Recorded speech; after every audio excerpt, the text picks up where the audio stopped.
You still ain't seen that?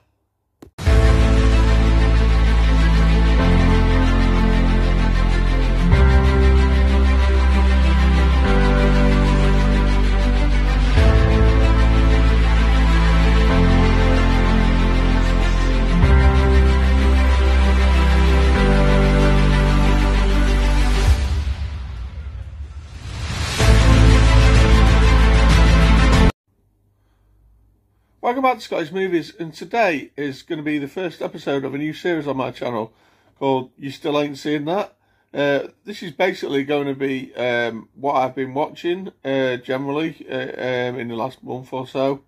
It's not going to be everything, but I'm going to be sort of highlighting sort of first time watches, and maybe if there's a film in here that I might not have seen for, say, maybe about 15-20 years or something, and I've watched that, I'll throw that in there. There's a couple of them this month as well. And yeah, that's generally what this is going to be. I didn't want to highlight absolutely everything I've been watching. I mean, as on top of this video, there's going to be like the Van Damme versus Seagal videos, and maybe the odd Disney retro review as well. Not to say there's not going to be any Disney films in this, there might be, if not seen it. So yeah, I'm just going to get started now anyway, so that's generally what it's about. So the first movie up is Piranha. Yeah, this is a film by Joe Dante, who did Gremlins and In His Space. I know I'm familiar with him for that. Yeah, I'd never seen this film. It's from, when was it, 1978? So probably come out off the success of Jaws.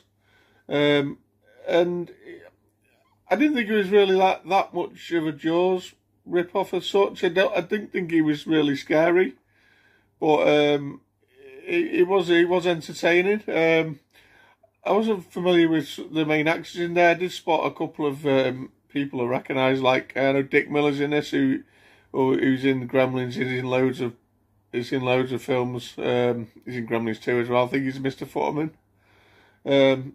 And yeah, I noticed him and another guy, Kevin McCarthy. I think he's also in a Space, another Joe Dante film. But yeah, yeah, it was fun. It was entertaining. It's no Jaws. I don't know if it claims to be, but it was a lot of fun. I've only previously seen the sort of remakes, if you can call them that, of Piranha, which were yeah, again, sort of entertaining, but not supposed to be much cop, really. But yeah, I watched Piranha, and yeah, it was alright. Next up is a Disney film, and with the new movie coming out, I decided to watch The Haunted Mansion with Eddie Murphy. Yeah, I've never seen this one. It's, what, 20 years old this year, something like that.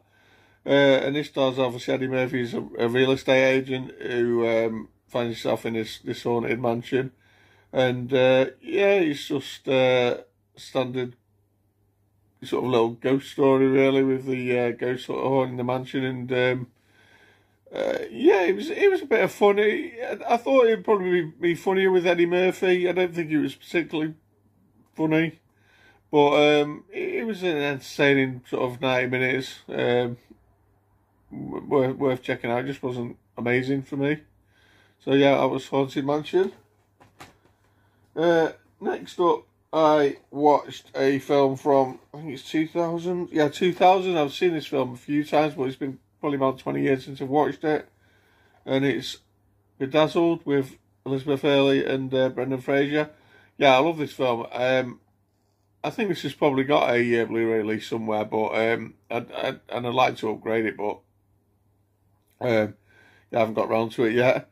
Yeah, Liz Hurley plays the devil, and you've got Brendan Fraser as Elliot, who kind of makes a deal with her to he gets 7 wishes in exchange for his soul, and he's trying to, sort of, first he's like wishes to be rich and everything, and basically all his wishes sort of go wrong. It's just an amusing film. And Liz Hurley looks fantastic in this. Yeah, she looks great.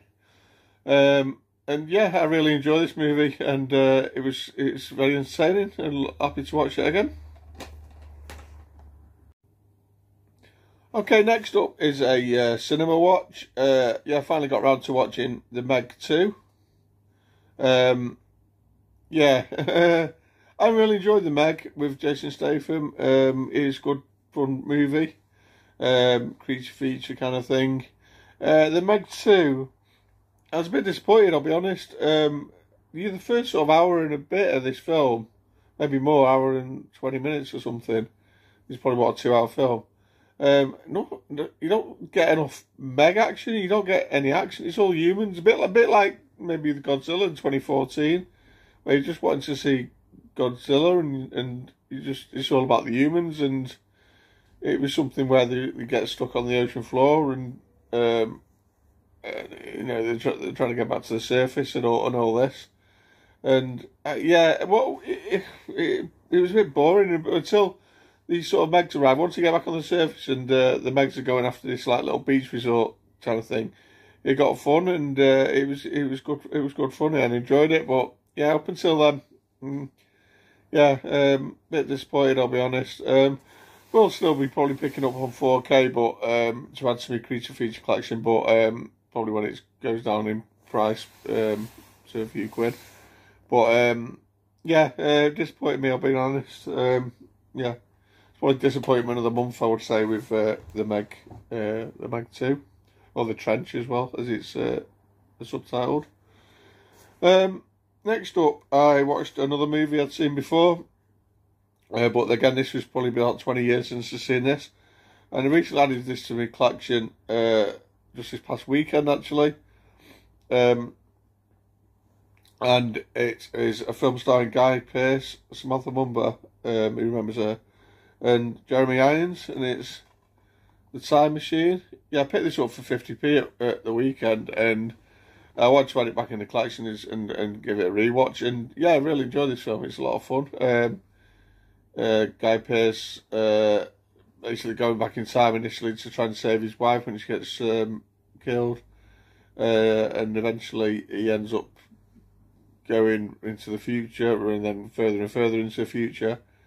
And he starts teaming up with Samantha Mumba to take on Jeremy Irons, who's like leader of these creatures in like 800,000 years in the future or something like that, where Earth's just gone to shit basically. But it's a good time travel movie. I love my time travel films, and this is an entertaining one. It's not the best as like in this sort of format for me. I'll be honest, I've never seen the original Time Machine. I can't remember who was in that, but I have seen Time After Time, starring Roddy McDowall, which I really enjoy. That's one of my probably favourite time travel movies. But it wasn't as good as that. But it was worth a watch. It was entertaining. It was a good one. And next up, we're back to the cinema where I watched The Haunted Mansion again. This was the 2023 version. I went to see this with my daughter. I'll be honest, I did nod off. I have this habit sometimes of nodding off in the cinema, and I dozed off a couple of times, and I didn't really have a clue what was going on. But to quote my daughter, she did enjoy it. She said it was a good film. She really enjoyed it actually. I thought the effects were good. What I remember, I kind of lost it as who some of the people were and how they got to the mansion and stuff like that. There was like Owen Wilson was in there. He was quite good. But I couldn't say why he'd gone in the mansion. The main character was good. You had old Ahsoka herself, Rosario Dawson in there, and Danny DeVito. So it was quite a good cast, but I lost it somewhere along the line, and what I saw of it, it was quite a good film. It wasn't bad, but my daughter should be really sat here and telling you what it was like. To be fair, she really enjoyed it anyway. Maybe it's good for kids. Did he enjoy it more than the original? Again, probably hard to tell because I did definitely doze off at some points. But yeah, that's the Haunted Mansion 2023. Next up, in the final film of this episode, is another one I got quite recently on DVD. It's Dead or Alive. Yeah, it's been again about 20 years since I've seen this. This stars Holly Valance, Jamie Presley, also Sarah Carter. I'm not familiar with her. Yeah, all you have to say is Holly Valance, really. Yeah. Yeah, this is pretty much well known as a bad movie, but it is a lot of fun. It's entertaining, and you get to look at the eye candy there, which which is great. It's based on the video game, which is pretty much just the same thing. I mean, there's even a scene where they play volleyball in this, which is as a spin-off video game of Dead or Alive as well. So they knew exactly what they were doing with this film, but yeah, it was a laugh. It's just don't expect an amazing, fantastic film or anything, because it isn't. It's pretty rubbish, but at the same time, you have fun out of it. So yeah, that's Dead or Alive. And finally, this month, I just wanted to mention what I've been watching, like a TV series. Now, this is quite embarrassing, I think. This is a box set that I picked up in a free job lot not too long back, and it's been sat there on my floor near my couch for a while. I could have traded it in CX for, I think it was about £6. For some reason I held on to it, and it kept catching my eye, and it just for some reason one day I just thought, you know what, I'm just going to put a disc in and watch an episode. And I actually enjoyed it, and it is Dawson's Creek, yeah, with James Van Der Beek, Katie Holmes, Michelle Williams, and others. Yeah, I've now watched the first season of Dawson's Creek. What can I say? It was, yeah, I got into it. You put your laughing comments in that in the comments down below.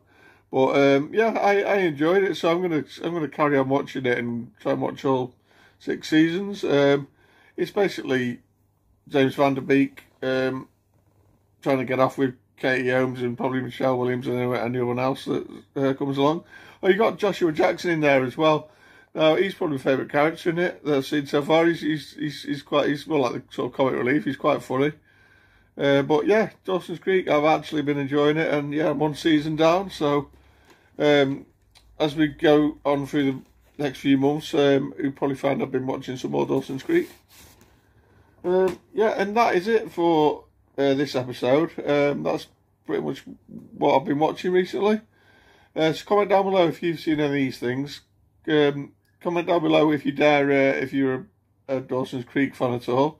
Don't forget to like and share and subscribe, and I'll see you soon for some more videos. Thanks. Bye, guys.